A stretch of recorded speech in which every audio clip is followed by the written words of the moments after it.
Hello everyone, welcome back to my YouTube channel. And आज हम discuss करने वाले हैं ट्राइब्स, यानी यूपी के ट्राइब्स क्या होते हैं या ट्राइबल कम्युनिटी क्या होती है, हिंदी में जिसे जनजाति कहते हैं। So let's get started.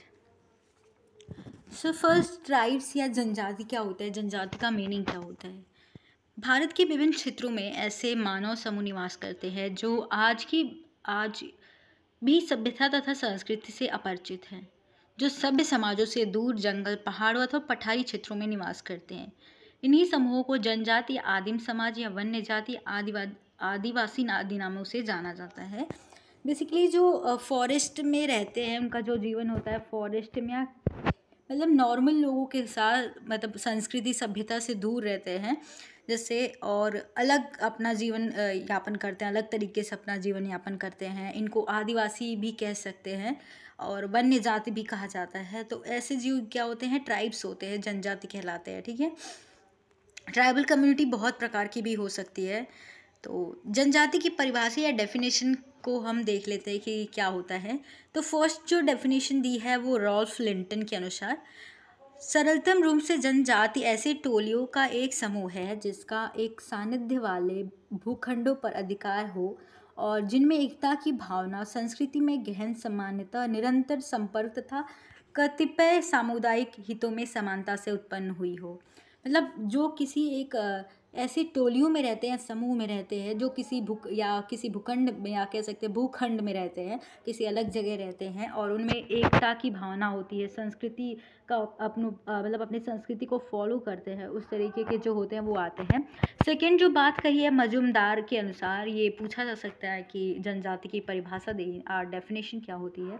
और ये बहुत ही इम्पॉर्टेंट टॉपिक है आपके यूपी पीसीएस के लिए। अगर आप यूपीएससी के लिए भी प्रिपरेशन कर रहे हो तो यूपी की ट्राइब्स क्या है, ट्राइब्स क्या होते हैं, ये पूछा जा सकता है। तो कोई भी जनजाति परिवारों का एक ऐसा समूह है जिसका एक समान नाम है, जिसके सदस्य एक निश्चित भूभाग पर निवास करते हैं तथा विवाह व्यवसाय के संबंध में कुछ निषेधाज्ञाओं का पालन करते हैं, एवं जिन्होंने एक आदान प्रदान संबंध तथा पारस्परिक कर्तव्य विषयक एवं निश्चित व्यवस्था का विकास कर लिया हो।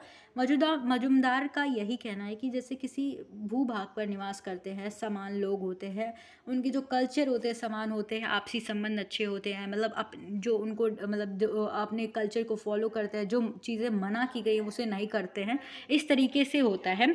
तो जनजाति की कुछ विशेषताएं होती हैं, फीचर्स होते हैं, हम कह सकते हैं, वो क्या होती है। प्रत्येक जनजाति के एक नाम होते हैं। जैसे जनजाति की एक कम्युनिटी होती है, ट्राइबल कम्युनिटी है, तो एक कम्युनिटी को एक नाम दिया गया है, तो अलग अलग कम्युनिटी के अलग अलग नाम होते हैं, या कह सकते हैं अलग अलग ट्राइब्स के अलग अलग नाम होते हैं। सामान्य भूभाग मतलब क्या मतलब है कि जनजातियों का संबंध निश्चित भूभाग से होता है, मतलब एक निश्चित एरिया में रहते हैं, भूभाग में रहते हैं, एंड निश्चित भूभाग में निवास करने से उनमें सामुदायिक भावना का विकास होता है, मतलब एक दूसरे से सहयोग करते हैं जहाँ पे वो रहते हैं। तीसरा जो पॉइंट है वो जनजाति परिवारों का समूह है।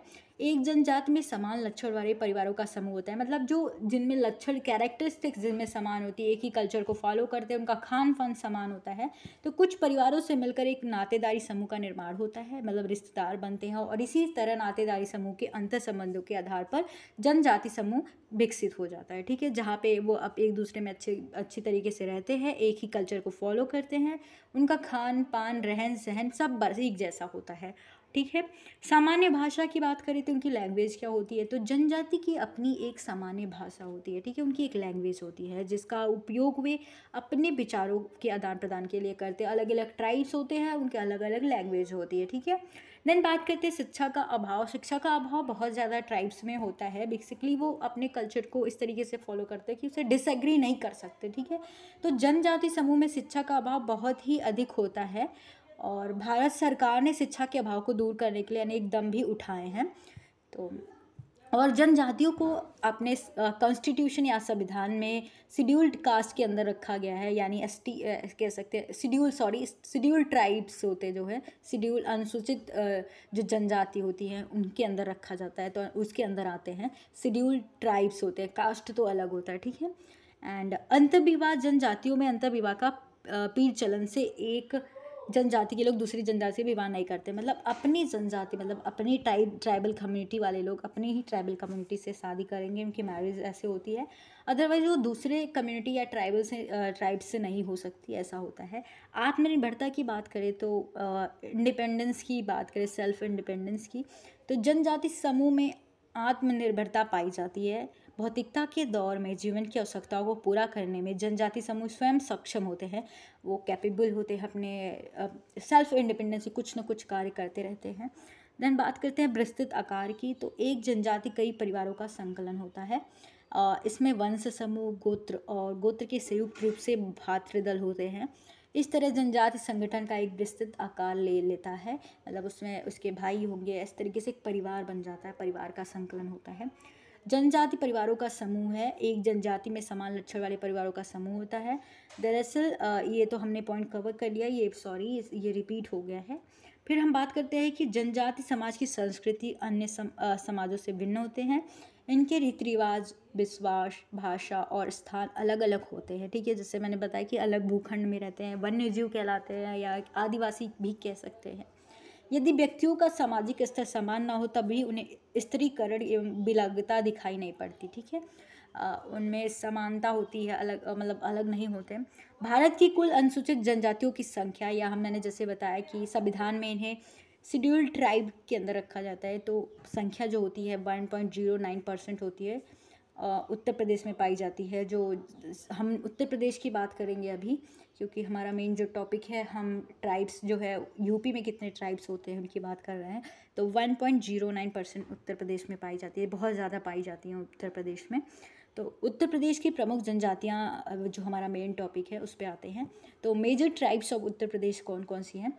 उत्तर प्रदेश की जनसंख्या में अनुसूचित जनजातियों या शेड्यूल्ड ट्राइब का प्रतिशत 2011 की जनगणना के अनुसार 0.6% है। प्रत्येक राष्ट्रपति के संविधान आदेश, यहाँ पे देखिए ये वैरी कर सकता है, 1.9 टू 0.6 हो सकता है, 1.9% भी हो सकता है। प्रदेश में राष्ट्रपति के संविधान आदेश अनुसूचित जनजातियाँ 1967 के अनुसार 5 जनजातियां रखी गई थी। बुक्सा, जौनसारी, भोटिया, थारू एवं राजी को अनुसूचित जनजातियों का दर्जा गया था, लेकिन 2003 में 10 और जनजातियां इसमें शामिल की गई थी, ठीक है। तो इस तरीके से जनजातियों की संख्या घटती रहती है, बढ़ती रहती है, तो नंबर वैरी करता है। एंड नोट है, संविधान के अनुच्छेद 342 में जनजातियों का उल्लेख किया गया। ये बहुत ही इंपॉर्टेंट क्वेश्चन है फॉर यूपी से, सब को भी कोई भी कॉम्पिटिटिव एग्जाम दे रहे हो तो सबसे ज़्यादा जनसंख्या थारू जनजाति की है।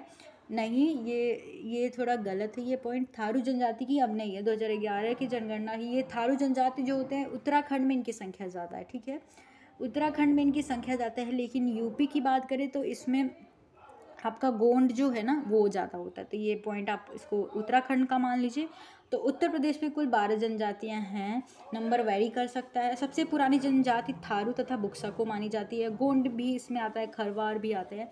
एंड सबसे ज़्यादा जनजाति सोनभद्र में जनपद में तथा सबसे कम जनजाति बागपत में पाया जाता है। सोनभद्र जिले में सबसे ज़्यादा जो जनजाति हैं वो पाई जाती है। तो जनजाति कितनी होती हैं वो डिस्कस कर लेते हैं। तो पहले बात करते हैं गोंड, जो कि गोंड, आपको बता दूं कि गोंड जो जनजाति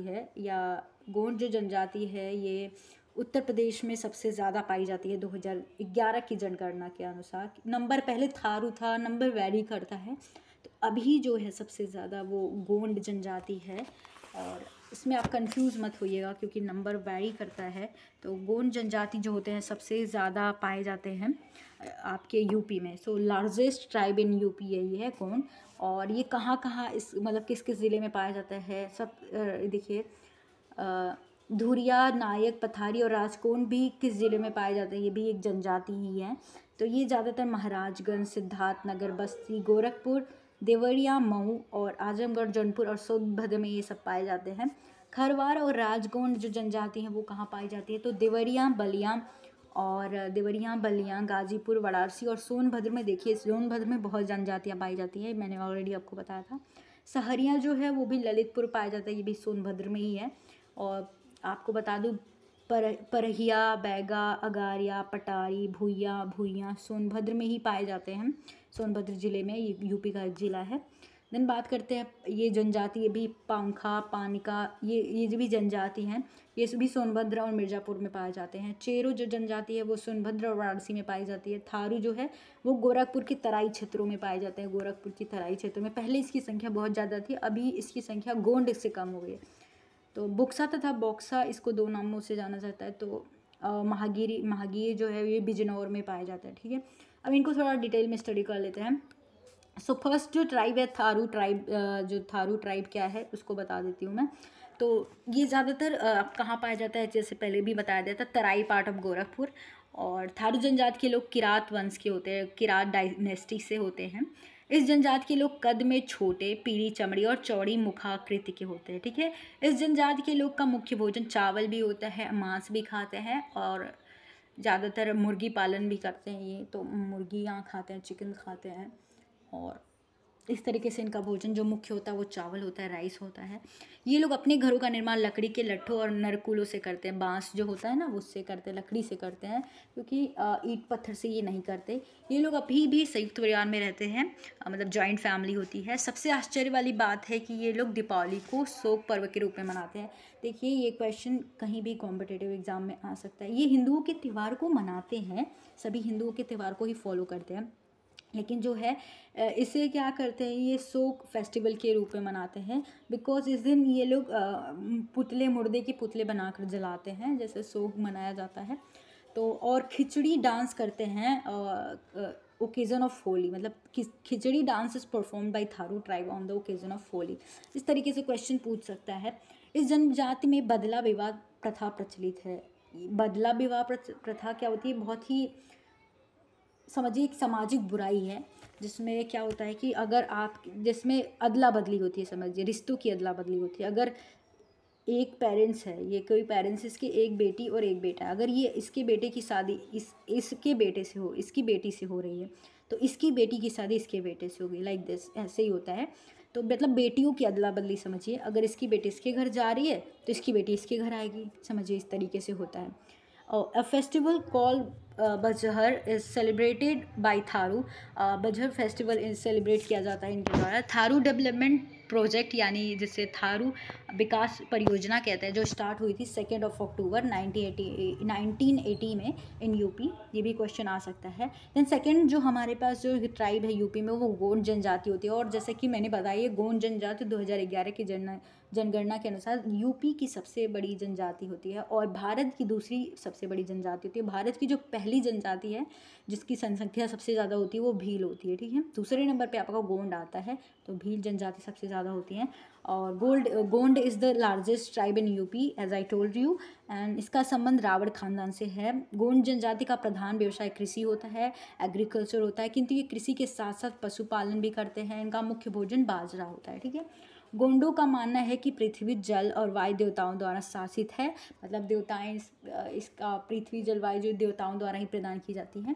अधिकांश गोंड हिंदू धर्म को मानते हैं और 12 देव, जिनके अन्य नाम भगवान श्री शंभु, महादेव और परसापेन है, की पूजा करते हैं, ठीक है। देन बात करते हैं जौनसारी जो ट्राइब है। जौनसारी ट्राइब क्या होता है, तो यह जनजाति मुख्य रूप से उत्तराखंड में पाई जाती है। इनका जो मेन है वो उत्तराखंड में पाए जाते हैं, लेकिन उत्तर प्रदेश के पुरोला क्षेत्र में ये जनजाति पाई जाती है, जौनसारी ट्राइब। एंड जौनसारी जो ट्राइब है को खस जाति का वंशज माना जाता है। खस लोग कैसे होते थे, खस लोग सामान्यतः लंबे, सुंदर, गोरे, चिट्टे, गुलाबी और पीले होते हैं। उनका सिर लंबा, नाक तीखी या लंबी पतली, ललाट खड़ा, आंखें धुंधली, नीले बाल घुंघराले, छींटे वाली तथा अन्य विशेषता वाले सुंदर ढंग से संवारे गए होते हैं। इस जनजाति की स्त्रियां तुलनात्मक दृष्टि से लंबी, छरहरी, काया वाली और आकर्षक होती है, ठीक है। इस जनजाति में बहुपति प्रथा प्रचलित है। बहुपति प्रथा मतलब क्या होता है कि जैसे कि एक स्त्री के, बहुपति प्रथा जो होता है एक स्त्री के एक से अधिक पति का होना। मतलब अगर किसी, मान लीजिए पहले इसमें क्या होता है कि जैसे किसी को मतलब बच्चा नहीं होता है या प्रेगनेंसी में प्रॉब्लम होती है तो वो दूसरे से शादी कर सकती है, मतलब एक से अधिक लोगों के साथ संबंध रखती है, तो एक से अधिक पति का होना इसमें आता है। The main festival of Jaunsari community are Baisakhi, sorry ये बिजी लिख दिया है, आई थिंक इट्स मिस्टेक, ये बिजी नहीं है, बैसाखी होता है जिसे बैसाखी कहते हैं। पंचाई होता है जिसे दशहरा कहते हैं, दियाई मतलब दिवाली, नुनाई एंड अथवाई इट्स एसेट्रा। इस तरीके का अथवाई ऐसे आता है, नुड़ाई ऐसे, इस तरीके के फेस्टिवल होते हैं इनके। There main dances are Harul, Raso, Ghumsu, Jhela, Dehi, देई, ठंडी, मरोज, पुड़ाई एक्सेट्रा। ठीक है, इस तरीके से इनके डांस होते हैं। देन बात करते हैं बुक्सा ट्राइब, या जिसे भोक्सा कहते हैं, दोनों नाम से जाना जाता है, और ये बिजनौर जिला में होता है। इस जनजाति के संबंध पटवार राजपूत घराने से माना जाता है। ये लोग सामान्य बोलचाल में हिंदी भाषा का प्रयोग करते हैं। इस जनजाति की पंचायत को सर्वोच्च व्यक्ति को तखत कहलाता है, मतलब जो सुप्रीम होता है, supreme person of the panchayat is तखत कहा जाता है उसको। और ये लोग चामुंडा देवी की पूजा करते हैं। अभी हम किसकी बात कर रहे हैं? बुक्सा की। ठीक है, और इनकी आय का मुख्य स्रोत एग्रीकल्चर या कृषि होता है। उत्तर प्रदेश में बुक्सा जनजाति विकास परियोजना को 1983 एंड 84 में शुरू किया गया था। देन हमारा जो है खरवार ट्राइब जो है, खरवार ट्राइब क्या है इसके बारे में जान लेते हैं। आई थिंक मेरे प्रिंट में कोई प्रॉब्लम आ रही है, एक सेकेंड। खरवार जनजाति जो होते हैं, ये जनजाति मिर्ज़ापुर, बलिया, सोनभद्र और देवरिया गाजीपुर में पाए जाते हैं। और इनका जो सब कास्टेड जो होते हैं इसके, सूरजवंशी होते हैं, पतबंदी होती है, दौलतबंदी होती है, खेड़ी होती है, मुगाती, Armiya are the sub castes of this tribe. Sub caste होते हैं। इस जनजाति के लोग कर्मा नृत्य के लिए प्रसिद्ध होते हैं। खरवार जो कर्मा नृत्य करते हैं ये भी इम्पोर्टेंट है। देयर मेन गॉड्स आर बुद्धीज, ये सारी बधूस है, ये बधुइस है, और वनसंती है, दुल्हा देवा, घामसान एंड गोरैया। ठीक है, गोरैया ये एक्सेट्रा, इन सब के इन लोगों के गॉड्स होते हैं जिनको ये देवता मानते हैं समथिंग। एंड सहारिया मतलब क्या होता है कि सहारिया जो ट्राइब्स है, ये जनजाति लोग ललितपुर सोनभद्र में पाई जाती हैं, और ये सबरी के वंशज माने जाते हैं, और इनका संबंध महाभारत काल से होता है। और उसके बाद आता है बैगा ट्राइब। यह बिहार के मूल निवासी है, जो ये बिहार के होते हैं, लेकिन यूपी में ये सोनभद्र या उत्तर प्रदेश के सोनभद्र में पाए जाते हैं, सोनभद्र ज़िले में। तो ज़्यादातर आप देख रहे हो कि सोनभद्र में ज़्यादा पाए जाते हैं, तो इसलिए सोनभद्र है जहाँ पे सब कम्युनिटी लोग ज़्यादा पाई जाती है, ट्राइबल कम्युनिटी। एंड भूमिहार होते हैं, और बैगा जनजाति की महिलाएँ अपने शरीर पर विभिन्न प्रकार के टैटू गुदवाने के लिए प्रसिद्ध होती हैं। एंड चीरो जनजाति जो है, ये नागवंशी क्षत्रिय होते हैं, सोनभद्र और वाराणसी में पाए जाते हैं। वाराणसी में और सोनभद्र में पाए जाते हैं। देन बात करते हैं पंखा या पनिकल। यह जनजाति सोनभद्र और मिर्ज़ापुर में पाई जाती है। इस जनजाति के लोग सर्वाधिक ईमानदार होते हैं, और यह कबीर पंथी होते हैं। ठीक है, देन बात करते हैं अगारिया जनजाति, जो इनका निवास होता है मिर्ज़ापुर में माना जाता है। और आई थिंक आज के लिए इतना ही, और आई होप आपको वीडियो पसंद आई होगी। अगर वीडियो पसंद आई तो प्लीज़ लाइक करना, शेयर करना और चैनल को सब्सक्राइब करना। Thank you.